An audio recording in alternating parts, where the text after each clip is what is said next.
আসসালামু আলাইকুম ওয়া রাহমাতুল্লাহি ওয়া বারাকাতুহু। বিসমিল্লাহির রহমানির রহিম।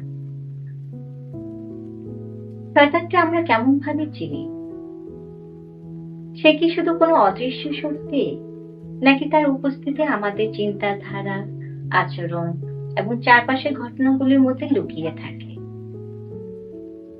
আজ আমরা জানবো শয়তানের প্রকৃত বৈশিষ্ট্য, তার কৌশল এবং কিভাবে তার প্রলোভন থেকে নিজেদের রক্ষা করা যায়। শয়তানের 4টি বৈশিষ্ট্য। 1. লোভ। শয়তান মানুষের মনে অতৃপ্তি তৈরি করে। যত কিছুই থাকুক, আরো চাই, আরো চাই, এই প্রবৃত্তি তৈরি করে। লোভের ফলে মানুষ অনৈতিক পথে যায়, প্রতারণা ও অন্যায় করে। ধন, সম্পদ, ক্ষমতা, খ্যাতির জন্য মানুষকে অন্ধ করে ফেলে। মানুষ নিজ স্বার্থে অন্যের ক্ষতি করতে শুরু করে। হালাল হারাম পার্থক্য ভুলে যায়। উদাহরণস্বরূপ বলা যায়, এক ব্যবসায়ী অন্যকে ঠকে সম্পদ বাড়াতে চায়।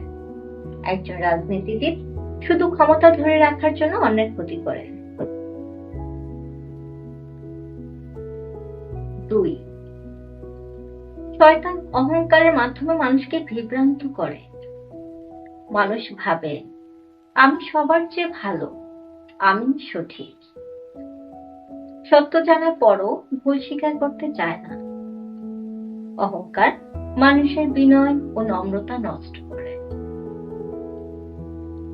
জ্ঞান থাকলেও দম্ভ মানুষকে অন্ধ করে ফেলে। অহংকারের কারণে মানুষ অন্যকে তুচ্ছ করে দেখে। উদাহরণ, ফেরাউন, নমরুদের মতো শাসকরাও নিজেদের ঈশ্বর ভাবত। আধুনিক যুগেও অনেকে নিজেদের ভুল স্বীকার না করে জেদ ধরে রাখে। 3. শয়তান মানুষের মনে মিথ্যাকে গ্রহণযোগ্য করে তোলে। এতটুকু মিথ্যা বললে ক্ষতি নেই, এই চিন্তায় ঢুকিয়ে দেয়। অন্যকে ধোঁকা দেয়া বা নিজের সুবিধার জন্য সত্য লুকানোর অভ্যাস তৈরি করে। মিথ্যে শেষ পর্যন্ত মানুষকে ধ্বংসের দিকে নিয়ে যায়। সত্য চাপা পড়ে গেলে সমাজের ভারসাম্য নষ্ট হয়। বিশ্বাসযোগ্যতা হারিয়ে মানুষ একসময় একা হয়ে যায়। উদাহরণস্বরূপ বলা যায়, একজন রাজনীতিবিদ বারবার মিথ্যার প্রতিশ্রুতি দেয়, কিন্তু কখনো তা রাখে না। একজন ব্যবসায়ী পণ্যের গুণমান সম্পর্কে মিথ্যা বলে ক্রেতাকে প্রতারিত করে।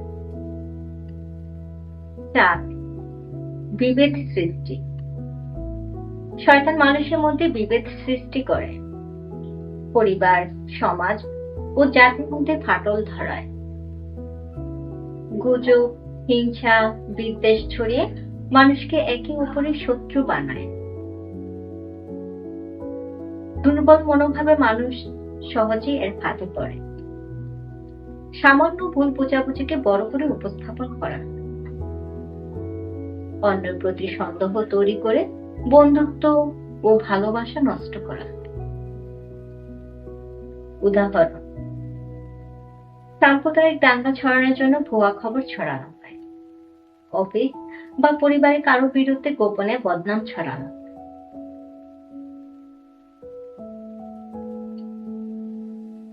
এখন আমরা আলোচনা করব কিভাবে শয়তানের প্রলোভন থেকে নিজেকে রক্ষা করা যায়।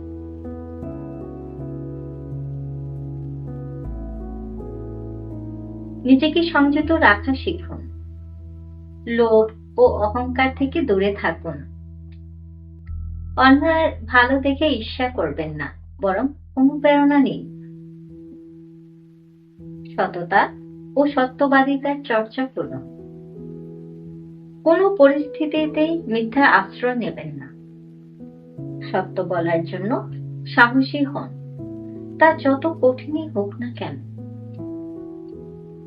নম্রতা ও বিনয় চর্চা করুন। অহংকারকে দমন করুন নিজের ভুল স্বীকার করতে শিখুন। বিনয়ী মানুষ সর্বদা উন্নতির পথে এগিয়ে যায়। নেতিবাচক ও বিভেদমূলক চিন্তা থেকে দূরে থাকুন। কোনো তথ্য শুনলে যাচাই করুন, আবেগে বসে প্রতিক্রিয়া দেখাবেন না। মানুষের মধ্যে ভালো দিক খুঁজে বের করুন, বিদ্বেষ নয়। আত্মসংযম ও ধৈর্য অনুশীলন করুন। নিয়মিত ধ্যান ও আত্মপর্যালোচনা করুন। পরিস্থিতি বুঝে সিদ্ধান্ত নিন। উত্তেজিত হয়ে ভুল কাজ করবেন না।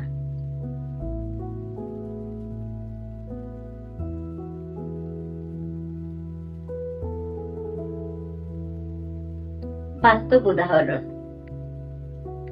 ইসলামের ইতিহাসে কাবা সংস্কারের সময় মহানবী সাল্লাল্লাহু আলাইহি ওয়াসাল্লাম সকল গোত্রকে ঐক্যবদ্ধ করেছিলেন, কিন্তু শয়তান তখনও বিভেদ সৃষ্টি করতে চেয়েছিল। এক ব্যবসায়ী প্রতারণা করে টাকা উপার্জন করলেও শেষ পর্যন্ত ধরা পড়ে গিয়েছিল। আত্মরক্ষার কৌশল। পরিস্থিতি বুঝে ধৈর্য ধরুন। উত্তেজিত হয়ে কোনো কাজ করবেন না। কাউকে অন্ধভাবে বিশ্বাস করবেন না। সত্য যাচাই করুন। সৎ মানুষদের সঙ্গ বেছে নিন। খারাপ সঙ্গ আপনার নৈতিকতা নষ্ট করতে পারে। প্রতিদিন আত্মপর্যালোচনা করুন। আজ কোনো মিথ্যে বলেছি, অহংকার করেছি, বিভেদে অংশ হয়েছে।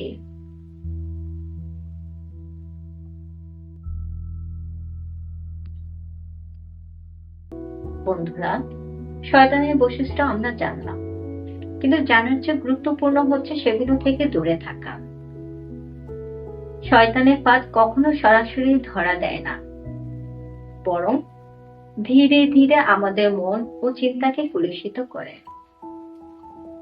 তাই নিজের সচেতনতা বাড়ান, সত্যের পথে থাকুন, আর বিভেদ নয়, ভালোবাসা ছড়ান। বন্ধুরা, আপনাদের কি মনে হয় শয়তানের আরো কি কি কৌশল রয়েছে যেগুলো আমাদের জানা উচিত? কমেন্টে লিখে জানাবেন। আর আমাদের চ্যানেল সাবস্ক্রাইব করতে ভুলবেন না। দেখা হবে পরবর্তী পর্বে। আল্লাহ।